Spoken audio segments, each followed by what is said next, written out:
So this is Oberlin College sophomores, and Start with 8 Hollywood, which is a mentorship program for women of color. And so it's like emerging and mid-career level, basically. And Grace, let me pull up your bio here. So Grace and I have known each other from film school for about 15 years now. And Grace is a prolific writer, actor, and producer. She's the creator and exec producer of Jodie, a spin-off of the iconic series Daria. And she's also currently a writer and producer for the Emmy-nominated HBO series Insecure, which a lot of you put as one of your favorite shows that we were talking about in the first week. And her previous writing credits include multiple seasons of the Emmy-nominated Unbreakable Kimmy Schmidt, Hulu's Dollface, Loosely, Exactly Nicole, and Inside Amy Schumer. She has an MFA in screenwriting from Columbia University and a BFA in acting from the University of Michigan. So welcome, Grace. So you guys can comment in the chat and we'll talk for a while, and then you can ask questions probably a half hour in. So Grace, so tell us where you grew up and how you became interested in writing and acting also. I'm originally, my parents are from Guyana in South America. So I came over when I was a toddler. Grew up in Michigan. I always loved reading, loved books. And I think I told my mother I wanted to be an actor at 8 years old. Okay. And I remember she was sitting on the steps at home and I was just like, "Hey Mom, I'm gonna be an actor." And she was just like, "Okay." Yeah, so as an immigrant family, what did your parents think? Yeah, they were not into that. Okay. They wanted me to go, there's a few acceptable immigrant jobs. That is doctor, that is lawyer, that is engineer.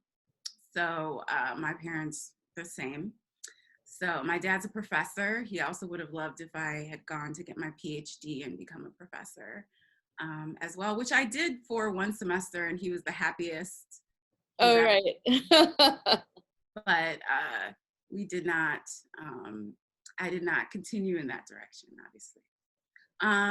But yeah, they were not happy. They tried to stop me on many times in my life, but now they would never admit that. They would be like, "I supported her from day one. I thought that she would be amazing." So I started off wanting to be an actor. Okay. And, lots of dramatic fights with my parents. Like my dad, I got cast as Dorothy in The Wiz in high school. My dad was like, "Oh, you're not allowed to do that." And I would be like, yeah, I was also in school musicals, and my parents had the same reaction. But go ahead. Yeah, but I snuck and I did it anyway, or whatever. But like, again, if you were to ask him right now, he'd be like, "No, I loved every moment of everything you've ever done." So I ended up going to University of Michigan for acting. I got a BFA in acting, a BA in English. So 2 degrees that it's questionable whether you could have a future with. So after college, I moved to New York. I started auditioning and stuff for acting, and just as a woman of color, there just wasn't a lot out there, Yeah. And what kind of core stories were you drawn to as a person? Well, I just wanted something that wasn't stereotypical. Yeah. And, something that expressed how I felt growing up, or how I felt currently as a woman in my 20s moving to New York.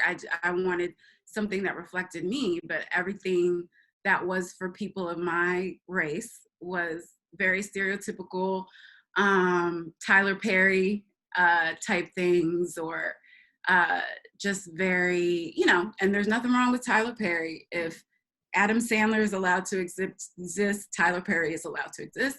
Uh, Right. but, that was all that was out there, and that wasn't what I particularly was drawn to. I wanted characters who were awkward and vulnerable and didn't have to be the strong Black woman all the time, or, a lot of things that I went out for during that time were like drug addicts and Right.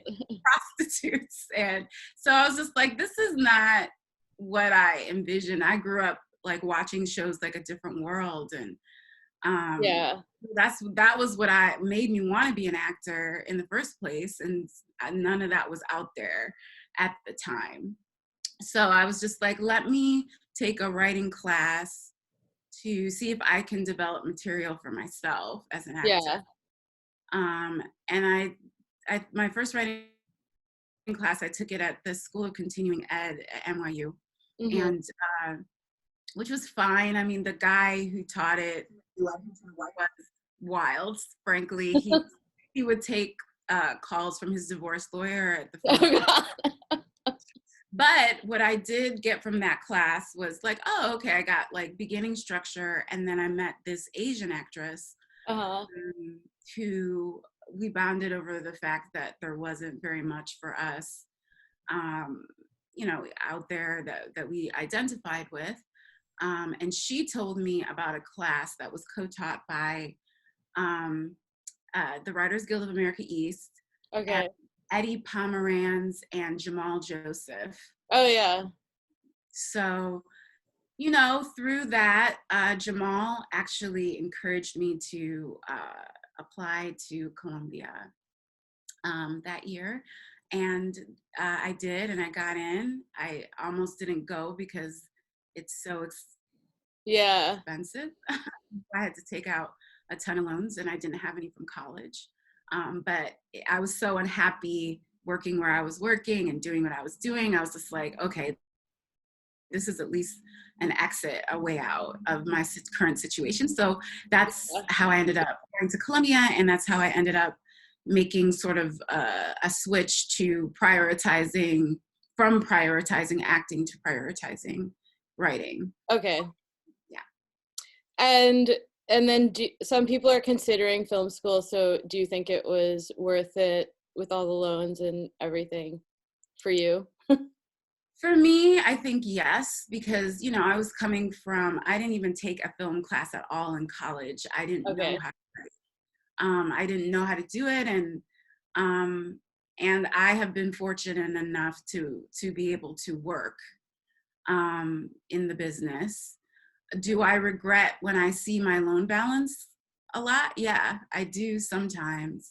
And if there was another way that I personally could have achieved it, I tried a lot of different things. I tried the NBC Page program. I applied to that like 10 times. I never got accepted.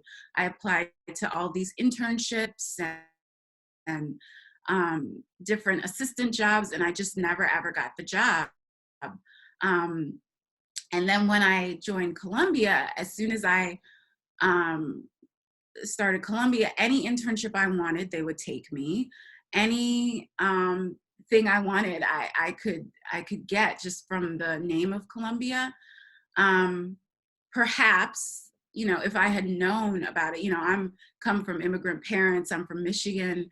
I didn't know anything about the business. So maybe now I would advise somebody to try going like the Second City, UCB, Yeah. whatever out first. Yeah. See if you can avoid six figures of loans like I have. Um, but for me, I had tried a lot of things before. When I started film school, I had been out of college for 2 years. So that Yeah. whole time I was trying different things, and I just wasn't able to be successful. So for me, although I regret the money that I still owe, Yeah. I um, I just couldn't figure out a different way in. Um, that's why the Biden administration needs to forgive student loans, because some of us, those of us who don't have nepotism on our side, we have to do things like that in order to get our foot in the door. Yeah. Yeah, for me, I mean, it was post 9/11. I had already worked for Spike Lee and all these people and worked my way up on sets and in distribution. And then I still wasn't seeing the work I wanted to see. Like you're saying, it was very stereotypical and Hmm. not what was happening in the community. And then Monsoon Wedding came out of Columbia, and Mira Nair was on faculty, and Jamal is amazing also. Hmm. So many great professors. But yeah, now Yeah, there also when we started you had to shoot on film, whereas now there's so many other formats. yeah, and yeah. So for me, I always knew that it would probably be writing. Um, but I'm grateful for Columbia. I took up to directing four, so I took all the directing classes that a directing major would take, and I took producing. That's what's good about that particular program, that it gives you exposure to everything. And now I'm on the advisory board for Columbia, Oh, nice. so now I'm trying to make it so people in the future don't have to deal with um, all the lone drama that I am. So hopefully for the future we can do better for the. Yeah. And then actually, well, my class was very non-inclusive and super cutthroat, but then I actually complained about it twice, and then the classes after were way more balanced. And then also our class went on strike for the tuition because we found out it was going to a different school. So a lot was happening as students while we were there. Yeah, I think that the school could do better in a lot of ways. But also, like a lot of times people ask for, I mean, how do you make something more inclusive or deal with politics in the office or things like that? And you have to feel it out, but sometimes even just bringing it up in a meeting can help push the decision or consider different people for a job or broaden out the spectrum in that way. It doesn't have to be like a huge political ordeal or something, because people were asking me about that in the private meetings. Mhm. Yeah. And then you and I have also previously talked about initially being the only woman or only person of color in a room, and then as you go up the ladder you can work on other types of projects, and now you're working on Insecure, which is this huge hit. Yeah. So, well, okay, also, so a lot of people think you go to film school, then you get an agent, and then you're working right away, but actually these overnight success is often like 15 to 20 years or something unless you're related to somebody. So can you talk about then when you graduated what Hmm. your process was? Yeah, when I graduated, I just didn't know what to do. I mean, I was asking our professors in our in my this review. I was like, so what should I do? And they didn't have any answers, and fair enough. I mean, I don't have answers for people, because what worked for me won't necessarily work Yeah. for everyone. So yeah, I mean, I graduated. Luckily, while I was at Columbia, I did, since I couldn't get internships or anything in the industry before Columbia, I went OD while I was at Columbia. So I had an internship almost every semester. And so Okay. one of the ones I did was this Comedy Central summer school program, Okay. which was a program that no longer exists. I was on a call with some Viacom people the other day, and I was just like, oh, this needs to exist again. But it was a very useful program.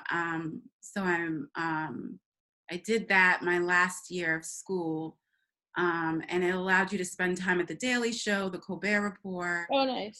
So you should know how long ago that was.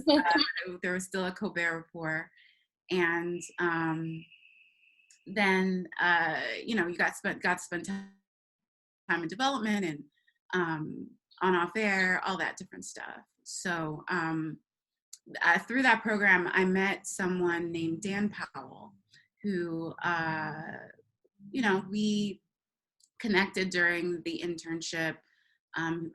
We became fans of each other, and after I graduated, I sort of hit him up like once a month, every month for 5 or 6 months, Okay. being like, "Oh, I'm done now. If you need an assistant, if you need any type of job, I'll work cheap, just trying to get my foot in the door." And then eventually he had something for me. And that's when I started as a production coordinator on Ugly Americans, which was an animated show on Comedy Central. And I did that. And while we were doing that, Dan got hired to showrun Inside Amy Schumer. And so Oh, cool. I asked him if I could um, be a part of that. And I interviewed with Amy. And so, yeah, that was sort of my biggest foot in the door, is becoming a writer's assistant at Inside Amy Schumer. But, it took a while. I was the writer's assistant for 3.5 seasons. So I didn't get promoted or anything. Um, I was a very good assistant. I don't know if that was to my benefit or to my detriment, because I definitely got to stay, but I was so concentrated on my job. I don't think that the people in the room knew me or knew that I was funny or anything. Okay. So, during that process, I went from Inside Amy Schumer, and in between, I did like writer's assistant on Broad City, other little projects. And I got a manager just because she had heard about me. Oh, Um, nice. I was in New York. There's not many writer's assistants in New York at the time. Uh, Inside Amy Schumer was the hottest show that actually shot out of New York. Right. Um, and so I think that's how my manager got to hear about me. She said she heard about me on Twitter.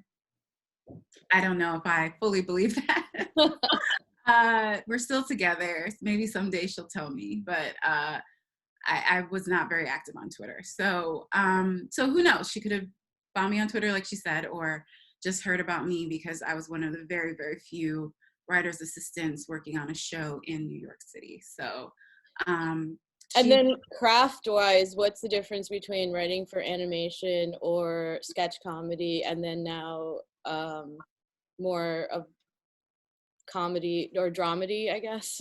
narrative. Yeah.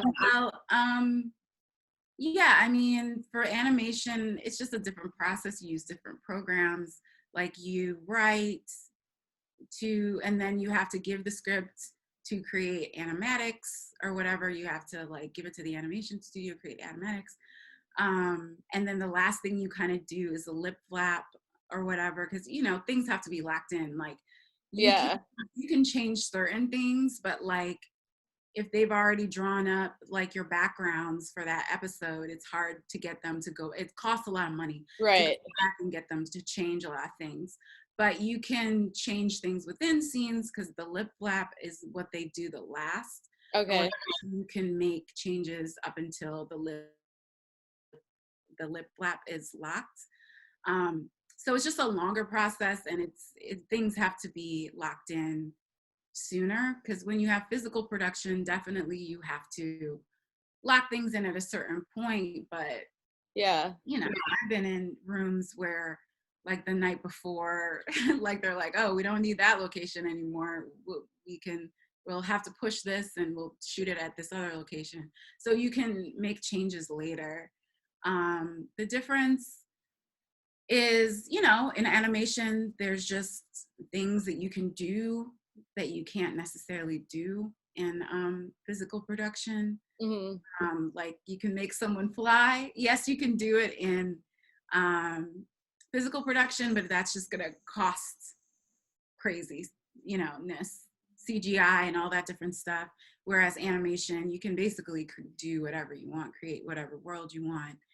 Um, and there's limitations with budgets and stuff usually on shows. Yeah. um, you know uh, and then sketch is easier to break. Obviously it's easier to break a sketch than it is to break a full-length episode. A sketch can come from a very small idea. Like you could do a sketch about this water bottle, and Right. you know, you break it, you find the jokes. The process of writing was much quicker. So we would, break a sketch on a Tuesday and then it would be due on a Thursday. So we could punch it up and, get it ready to go off to the network. As an assistant, it was a lot more work to be a writer's assistant on a sketch show because there was just so many individual pieces that you had to keep track of where each of them was in the process, whether they were approved by the network, whether they were not, whether these were ones that, the showrunners and stuff didn't like as much or whatever. You put those on the side. So, at the end of the season, you'd see like what's left, like we have room for one or two more sketches. Is there one that we can pull from this pile and, make better, So it was a lot more organization for the assistants. I don't know if it was necessarily that different for the writers. And then for narrative, it just takes a lot longer to figure out arcs of the season, to figure out arcs of the episode. Like, it's just a more lengthy process. It's a more thought intensive process. And yeah, it's just because, you got to make the arc of the season work and you got to make the arc of Yeah. the episode work. And we have to decide what part, and, both Kimmy and Insecure, Kimmy is a little bit more episodic than Insecure. Yeah. And I was going to ask you about this structure because Kimmy, you have a traditional 3-act structure with A story, B story, C story, but then Insecure, but also that was the climax of the season and their friendship. But now in the later seasons, they're veering from that traditional structure in some shows. We, again, on a cable show, we just do what we feel will serve our characters best. Yeah. Like there isn't necessarily a formula, different episodes. One might just have a story. One might just have, an A and a B, Rarely on Insecure do we do like a C, but sometimes we do. Sometimes one of the men that the girls are dating, especially Lawrence, sometimes gets a story in an episode. So usually it's both Molly and Issa, but sometimes we'll give a character a story that is not one of them. So it's just a more freeing structure because you can do what you need to do to tell the story that we want. Like, as you could see last season, we had, I think episode 6 was all Issa and episode 7 was all Molly. Yeah. So, you can break those structures, on a network like HBO that allows for a tremendous amount of creative freedom for a creator. So, whereas Kimmy, I think that they had a lot of freedom as well, but because we did a lot of things that perhaps wouldn't be allowed on network TV. But yeah, I feel like that is the structure that the writers there were used to.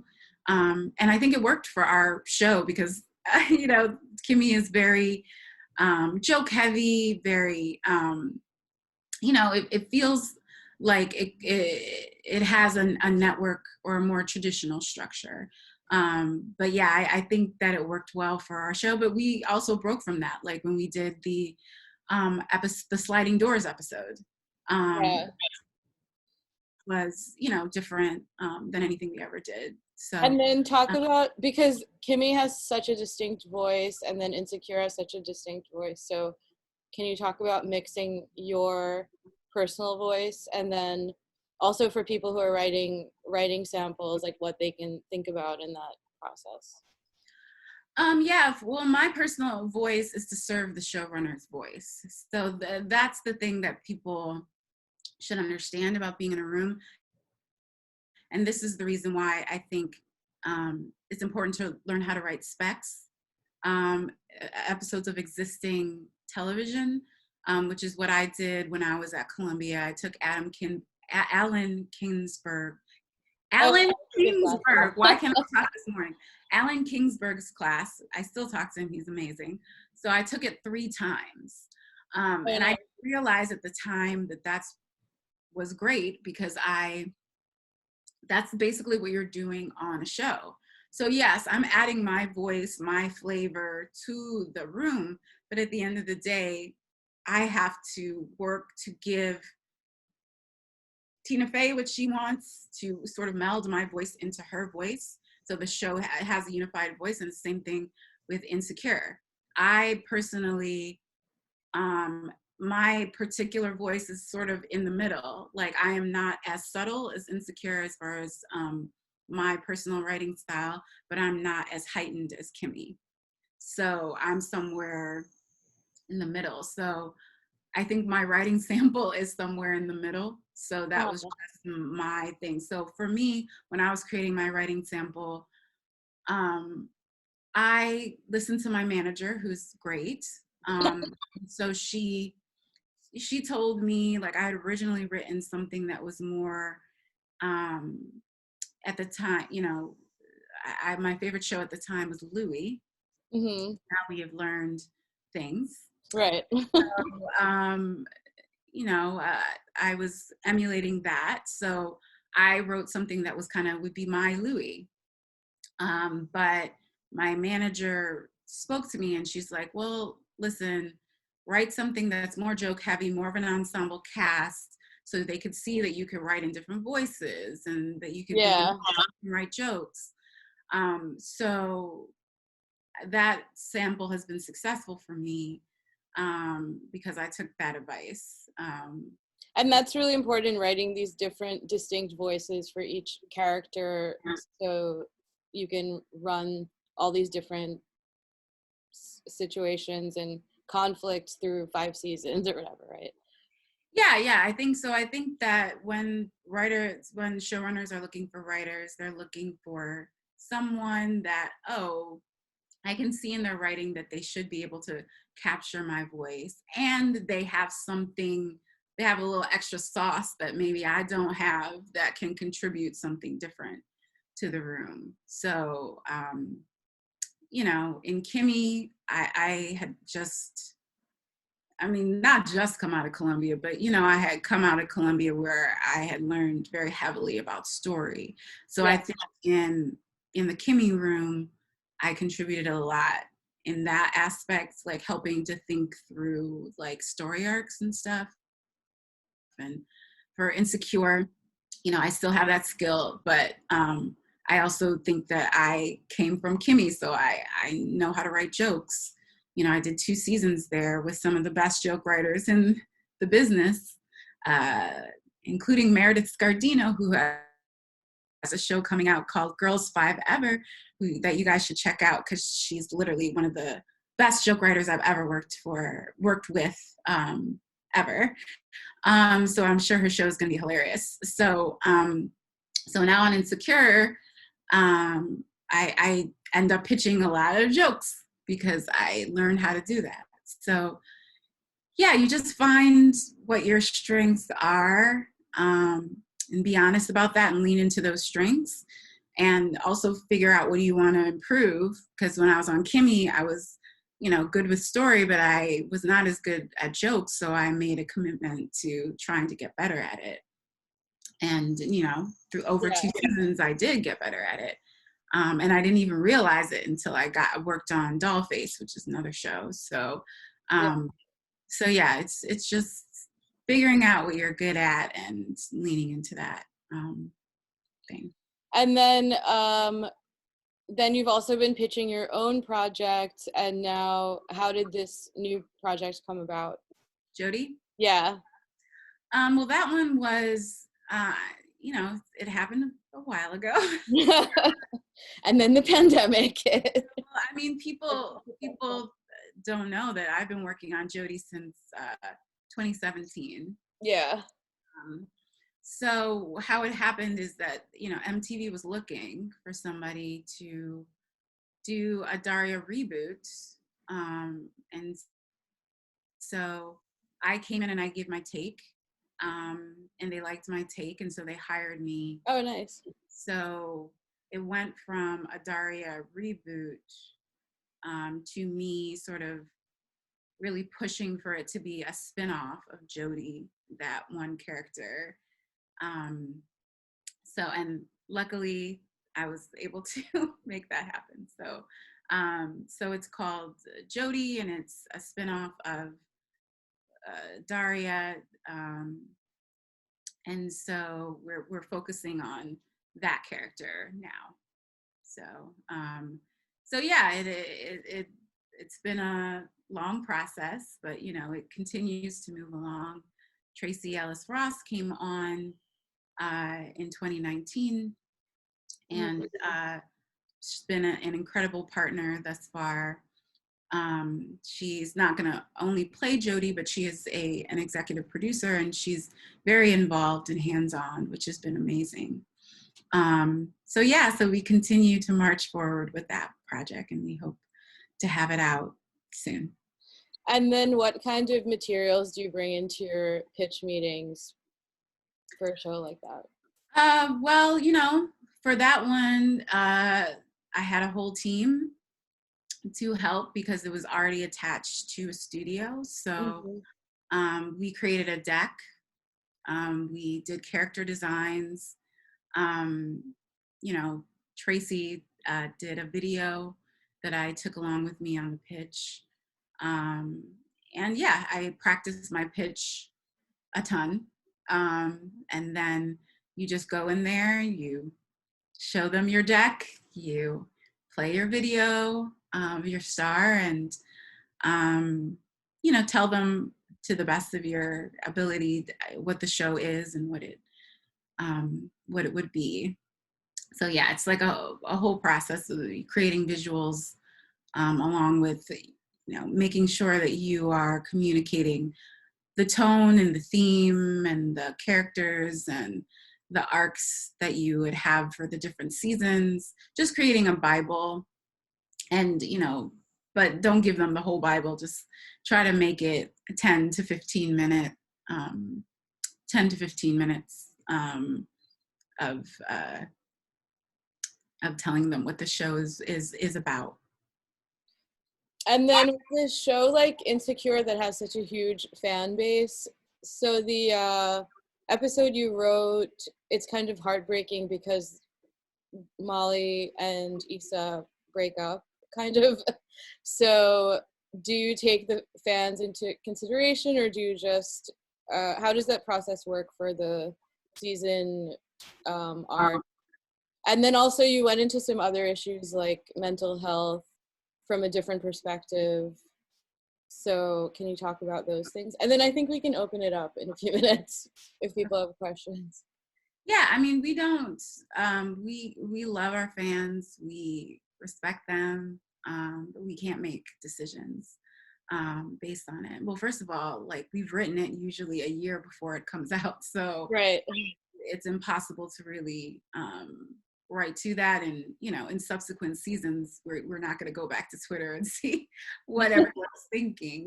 We have to do what's best for our show and what's best for our characters, but we do love and appreciate the engagement, and it's really fun to sit on Twitter and tweet along and see everyone's reaction.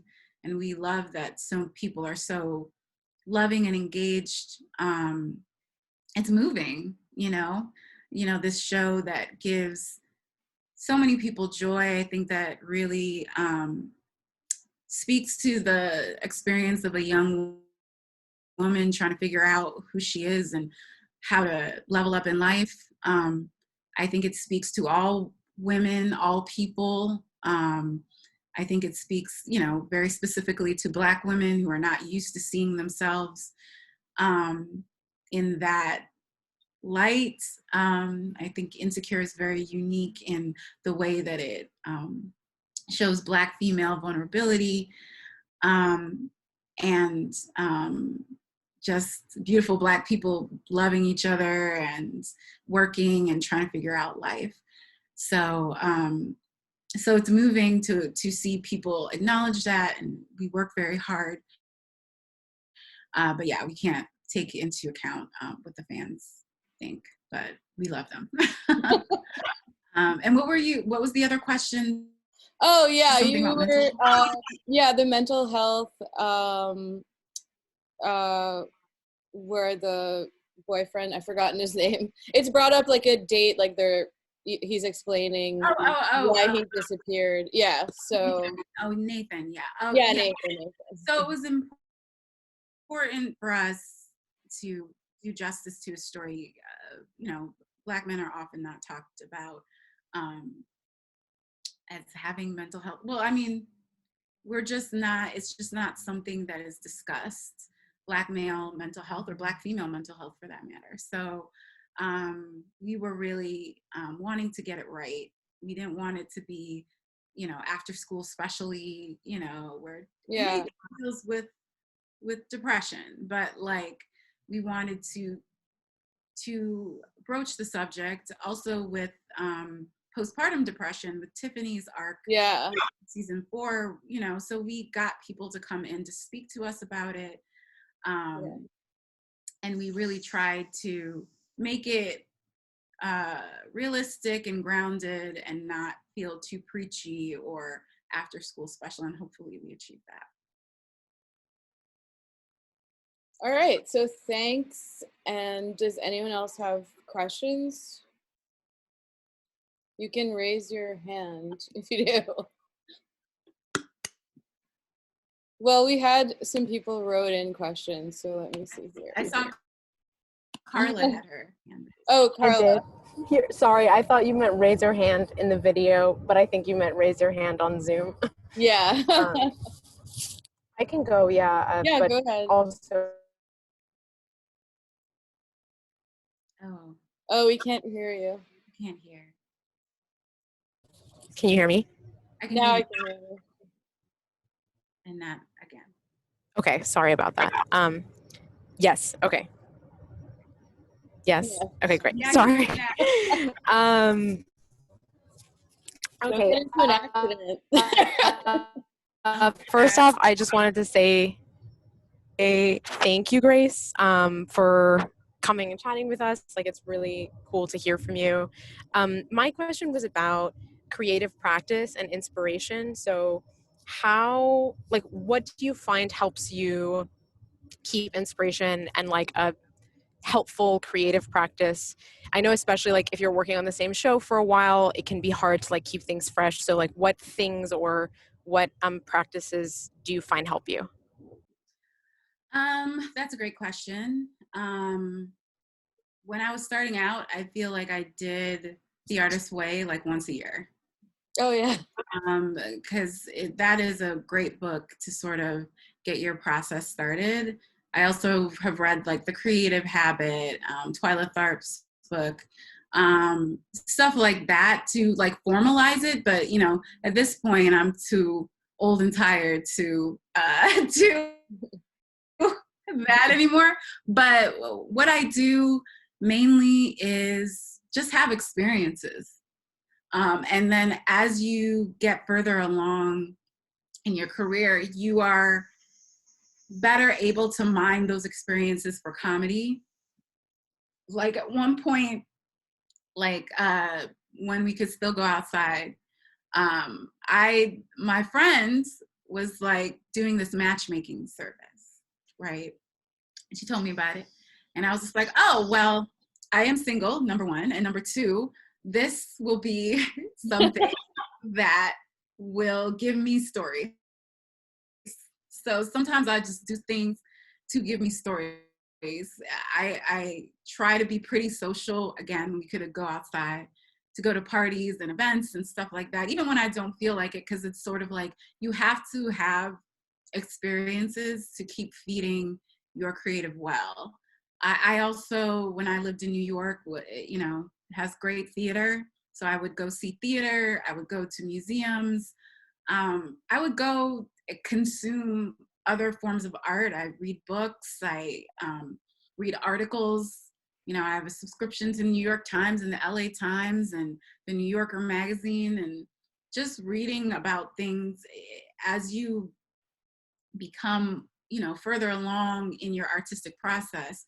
It just takes less of a spark for you to make it into a story. Like I could literally go for a walk right now and see a man walking his dog, and I have a story that I associate with him, or something happens that, you know, New York is great for that. I mean, I miss that because there's not as many crazy people walking around in LA. New York, just, That's true. you walk down the street and you just And have a day and you're suspicious if you're walking. yeah, and then Unless it's you're downtown or something. exactly. So it's sort of like you, and then I just have so many. I lived in New York for a very, you know, I lived in New York for 10 years. So I just have a lot of banked experiences and moments. So I also mine a lot from my past experiences, and especially in this past year, because you can't go nowhere and you can't do anything. So I just mine a lot from my experiences or people that I know are characters often in my scripts, because you can't create the specificity just thinking up a character. You know, it's hard to create that specificity. I usually base my characters off of a combination of myself and you know, people that I know, like just take this trait from this friend and this trait from this boss and this trait from this family member, and sort of blend them all up and make them into characters. Or this person said this one time and that makes me think of that. And also what's great about writers' rooms is that we all have those moments, experiences, whatever. So what you see on the screen is a mixture of all those moments and experiences. Yes, I do sit and come up with things from scratch too sometimes, but oftentimes it's just a combination of my experiences and people that I've known. But yeah, just have experiences, be curious about the world, you know, read articles, you know, those things will always spark something within you. So that's Cool. my. Oh, Thank so you. Claudia has a question. Can you explain what a writer's assistant does? Yeah, it's a very important job. It's also, it can be hard to get job, but it's basically you take notes. I mean, your main responsibility is taking notes and making sure that the room is running smoothly from an administrative point of view. So, like I said, when I was at Schumer, I, you know, kept a spreadsheet that tracked all the different pieces of the sketches, like where they were in development, where they were, whether it was first draft, second draft, punched up to the network, finished, you know, just sort of keeping track of all of that. Also just having a good memory, just being engaged in the room. So if Amy asked me, okay, what was that thing that we were thinking about? Like, what was this, the sketch was, you know, had this movement, but like, I think we had talked about another way that it could go. And me as a writer's assistant, I'd be like, oh yeah, you said da da da da. So it's important to have a good memory too. But that's for a sketch show. But for a narrative show, it's just keeping track of what you talked about in the room, you know, depending on whether you have a script coordinator or not. It could also mean keeping track of the different drafts of the scripts, distributing the scripts. You know, you're often in notes calls, which I think, as far as, you know, my current trajectory, that was the most valuable to me, is listening to how the showrunner and the network interacted, the showrunner and the studio interacted. So you take notes in those. So, and you get to sit in on what the showrunners discussions, so you could take notes and stuff like that. So all of that was super, super helpful to me. But yeah, your main responsibility is to take notes and be organized and to know things. Like if we talked about something 2 months ago, if you stay engaged, it's important to like be able to help the writers remember, or help them, just help them along the way. So a good writer's assistant is very invaluable. And one thing I will say is, if you ever get the, ever have the job, is to make sure that you are doing your job and not being too annoying in the room. Because, I've heard stories about writers assistants who are like, want to make sure that the showrunner knows that that you want to be a writer. They know you wouldn't, they know you wouldn't be doing this unless, there was a different end goal. Nobody says, I want to be a writer's assistant when I grow up. Like, so they know that there is a different aspiration. Make sure you let them know. But at the same time, don't be over pitching in the room. And because first of all, you're not able to do your job effectively if you do that.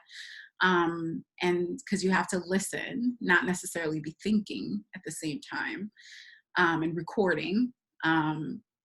But you can often work out something with your showrunner. Like for Schumer, I was very shy to pitch in the room. So I told him, like, well, if anything occurs to me, I will email you before or after the room. And that worked for me. So yeah, it's just keeping everyone organized. And Christy has a question. Generally, what's your day-to-day look like now? For example, how many hours do you write before taking a break, or average number of meetings per week?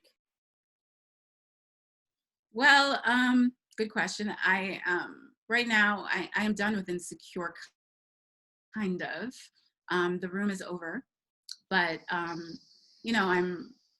helping to prep my episode and stuff like that. So there's still little stuff that I do, but right now my day-to-day is not Insecure. It's, I have Jody stuff. I have some pitches that I'm working on. But I'm a bad example. I am not very productive. That's the reason why my agents and my manager be like, you're not allowed to get another job right now, because you need to finish the things that you have been trying to finish for a while, because I'm not great at productivity. I know writers who wake up in the morning and they put in 8 hours a day of writing. That is not me, and I have come to the conclusion it will never be me. So how many hours do I write in a day? Probably like an hour or two. There are people who are, or if I have a deadline, if I have a concrete deadline, I never miss the deadline. So if that's why I'm really good at having jobs, is that if Issa tells me I have a script due tomorrow, I'm gonna get it to her tomorrow. But when it's my stuff or whatever, and it's the deadlines are more flexible, then I have trouble staying focused. But that's just me. Do not emulate me. I think that you should sort of figure out what your process is. You can have a career and only be a person that writes 2 hours a day like me.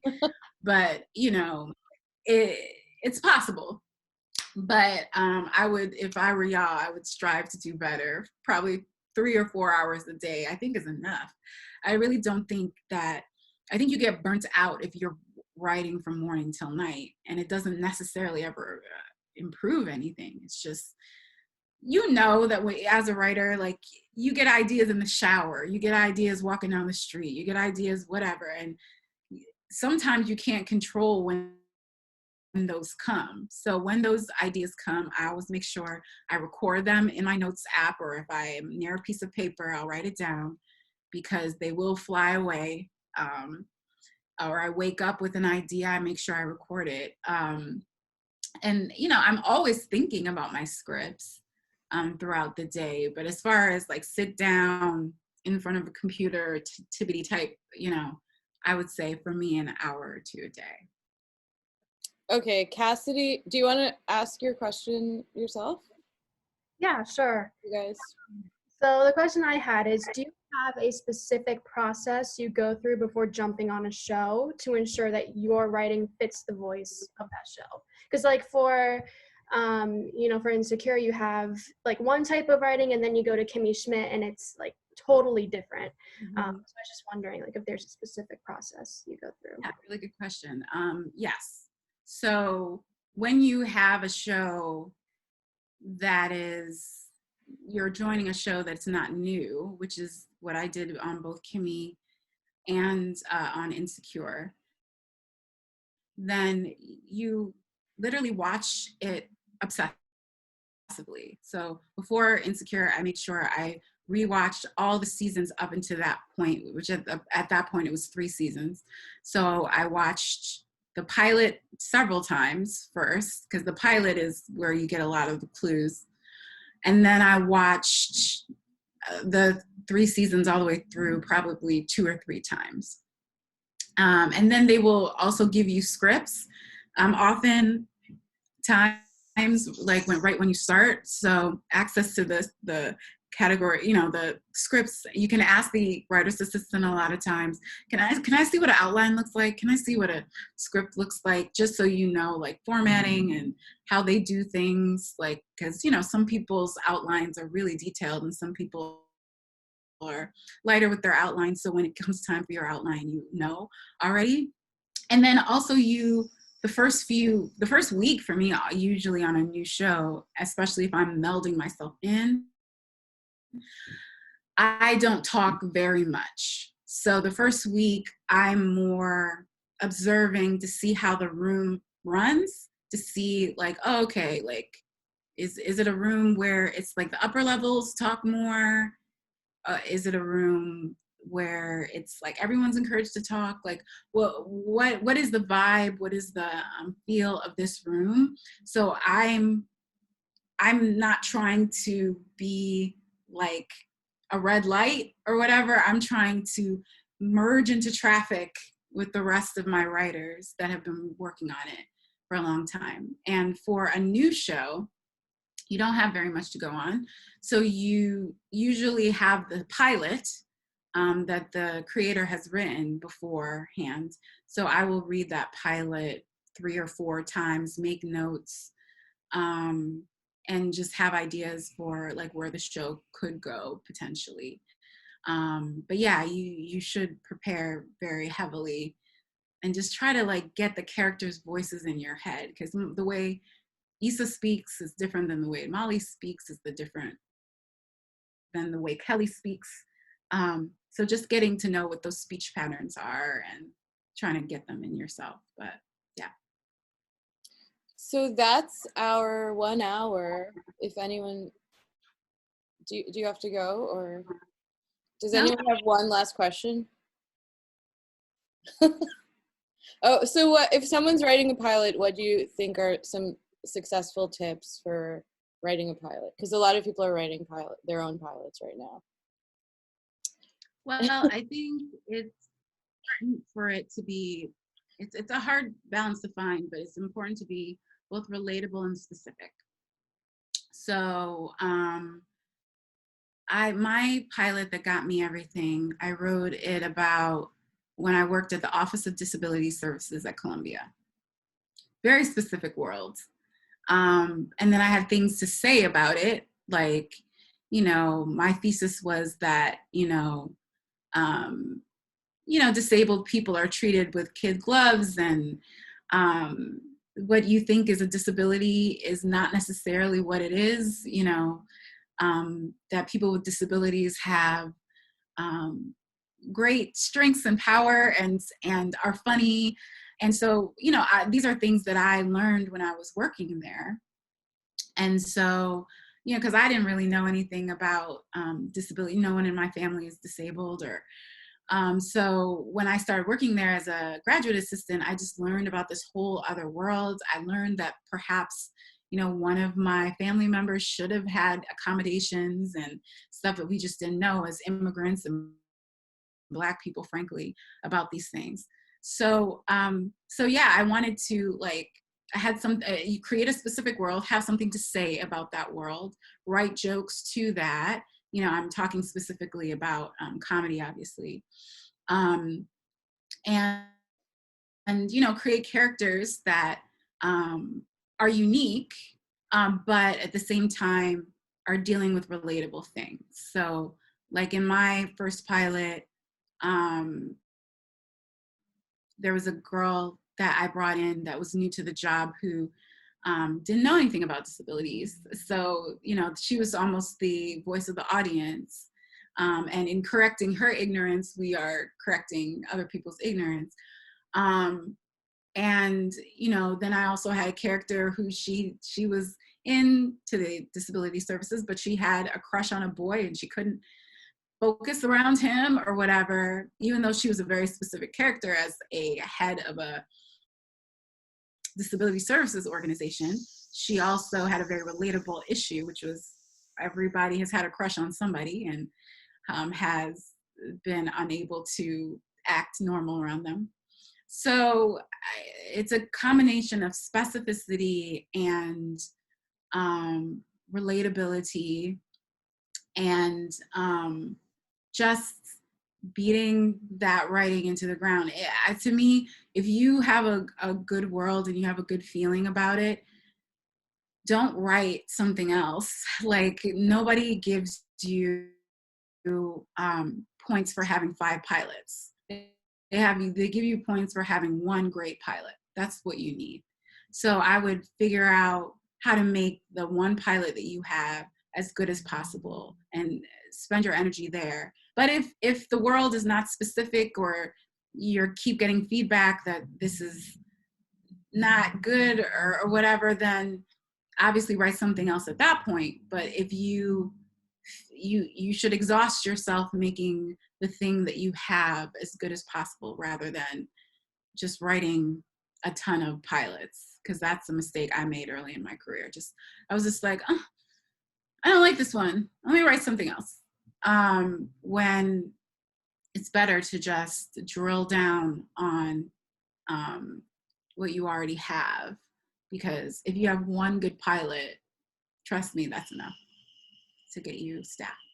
And can you talk about knowing your worth, and often we're writing things that are ahead of the curve or the trends, but also being women and women of color, just knowing your worth in the room and in these spaces? Well, it's hard. I say that sometimes I still struggle with that. I think it's a very human thing to struggle with, especially when you make it to a new point in your career. Like when I made it into my first writer's room, had been an assistant for 4 years. So I was just like, they're gonna know. And then I remember just having nothing in front of me. My computer was my shield when I was an assistant. So you kind of gonna hide behind the laptop. But now it's just me. I was just me and my ideas. And I was just sitting there feeling very exposed. And then, that went away as I kept working more. But then the first time I got my own show, my own development, then I'm in rooms where people are like, what do you think, Grace? And I'm just like, it's me. I have to tell them, So I think that at every milestone you reach, you have to realize that it's normal and it's fine to deal with a little bit of imposter syndrome. But what I tell myself always is that, especially, I think it's a uniquely female thing that we always have to feel like we have to prove so much. Whereas I find some men, not all, but some, they will go into a situation being like, I don't know, so y'all got to teach me. So I think that, it's okay not to know. It's okay for it to be your first time. It's okay to struggle a little bit. That's completely normal. And anyone who tells you that they went in, confidence blazing is probably a crazed narcissist, because it's normal to, when the first time you do anything, to feel nervous or to not feel completely certain. But like what I told my team just a couple days ago on Jody, you know, I did my first music meeting for, you know, Jody, and I told them, I was just like, I'm going to tell you, I don't know anything about this process. And I was just like, but I am extremely willing to learn. So if anyone has time, any resources, any books, documentaries that I should watch to become better at this, or if anybody wants to sit with me one-on-one to explain more of the process to me, please do, because I want to be less ignorant about this thing that I don't know anything about. And as I've progressed in my career, I've become more comfortable saying that, to admit when I don't know something, and seek out knowledge and mentorship from people who have done it before me, instead of feeling the pride of like, oh, I can't let them know that I don't know this thing. So I would just say, be easy on yourself. Therapy is great. I go every week. I think it's important for artists to have it, whether you have some sort of issue or not. I think it's great because, you know, this work that we do, we identify very heavily with our work. We are our work. So it's good to seek therapy, to sort of talk about these things with a person. And, you know, my therapist constantly reorganizes my thinking, like, okay, Grace, what is the evidence that you are not good enough to do that? There's no evidence, right? So like literally she helps to talk me through those difficult moments or whatever. And I come out on the other side with those tools, knowing, okay, I'm in this meeting. I don't know what they're talking about. So that's okay. I can, you know, I can ask, I can seek counsel, because everyone, even, you know, some of the most famous, I'm sure Shonda Rhimes, the first time she took a music supervising meeting, she was just like, I don't know, I like this. Help me, you know, because, you know, the thing is with a show, you're never doing it alone. That's the great thing about this business, is that there are always going to be people who are more knowledgeable, who've done it longer. You know, just seek out their counsel and don't be embarrassed to do so. The other thing I've been talking about is financially also knowing your worth and negotiating your rate up, which when I was starting out, I would just accept it because no one ever taught me how to do that. And I was just grateful to get a job. But over time, I've become more confident, and then I would keep track of everything I do so I can go into a meeting and get a raise or a promotion. And now I'm confident enough to say those things up front, and keeping track financially of what your peers for a similar job may be earning. Because I was, you know, sometimes somebody will be a rapper and then does their music video and then now is like directing, but you've done all this training and school and you've got 20 years of experience or whatever.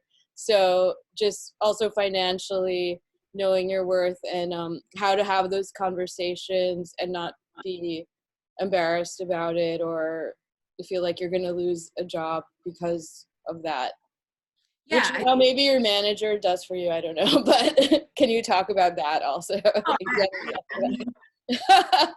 Listen, I think that that's important to talk about, because we don't talk about money often. Yeah, exactly. And I think that is very important. I mean, there's a reason why women and people of color tend to make less, is because we're grateful to be there. Yeah. We're always grateful to be there. We're grateful to be in the room. And we need to stop that. I mean, yes, your lawyer, your agent will definitely help with the negotiation, but you also have to give them instructions. I told my lawyer when in our signing meeting, I was just like, I'm team get my money. I was just exactly. like, yeah. Like you just have to own it. I was like, yes, I do this for love, but I do not want to be part of the problem. I don't want to be one of these women or women of color that are making less. So you, yeah. I said, like, you are off the leash. as aggressive as possible, because I am always willing to walk away from a situation that does not pay me my worth. And yeah, I think that is, it's easier for me now because I have certain credits and stuff, Right. but you just have to, push them in that direction. Cause sometimes they'll be like, oh, well, it's this. And I'm just like, Right. can we improve that? Or can I ask for this? So sometimes, and I think it is very important to talk about with your peers, because just the other day I have a group chat with, female TV writers. Yeah. All Black women who are female TV writers, mostly in comedy. And we shared our rates, our episodic rates. And it was interesting, there was people that I would have thought that would have had higher or whatever. Some people had amazing ones, so it was just interesting. And, the Writers Guild had a spreadsheet that was shared amongst writers where people put, their rates and how many years they've been working and whether they were people of color or not and whether they were women or not. And I think it's very important to share that information because you have to also advocate for yourself. Exactly. Because yes, you're, they get 10% or 5% of whatever you earn. So yes, they're incentivized to get you more money, but they also have relationships to protect. Yeah. Especially on the agent side, they have relationships to protect and to be useful to you. So sometimes you have to be like, look, I'm willing to walk away from this unless I get this. Yeah, and even now sometimes I'll find out, oh, the sound guy is getting paid more than you because we rented a sandbag or something. And it's so infuriating because I'm at the top of the food chain. So now I make sure I do my research and really push for it ahead of time, because then it's weird to bring it up in post-production or something after the fact, So I'm much more pushy than I was comfortable with starting out. Yeah, I think that's right to do. Because how are we ever going to reach pay equity unless those of us who are empowered to have a little bit of leverage use it? Yeah. Just take whatever. Just be like, oh my God, I'm so excited to work on this show. Like, I don't want to rock any boats or make any waves or and that's scary the first time you do it, but you should. Yeah. But you have to be willing to walk away. That's the thing. Yeah. You can't just make idle threats. Like, you can ask for more money. You don't have to necessarily, but if you have a number in your mind, you'd be like, I gotta get this number or else. Yeah, or I do it 10% of their overall budget or something like that. Yeah, I don't even get into I have like all different. Like, at this point, I know what people's rates are for different. Yeah. So I'm just like, okay, well, if it's comparable, then I always try to push it past a little bit past comparable. Yeah. And then I'm just like, I'm satisfied at that point. So I'm not unreasonable. I'm not like every contract I get, double it, Right, exactly. But I'm definitely like, oh, okay, well, I know that typically for how long I've been working and whatever, like that people typically get this. Okay, so I need to at least get this, but I want more than this. So I'm on the good side of improving things for all. So the next time somebody like me comes along and they're like, they can say, well, I know Grace got that, so I want to get what Grace got plus a little bit more. And that's how we start to push things in a good direction. Yeah.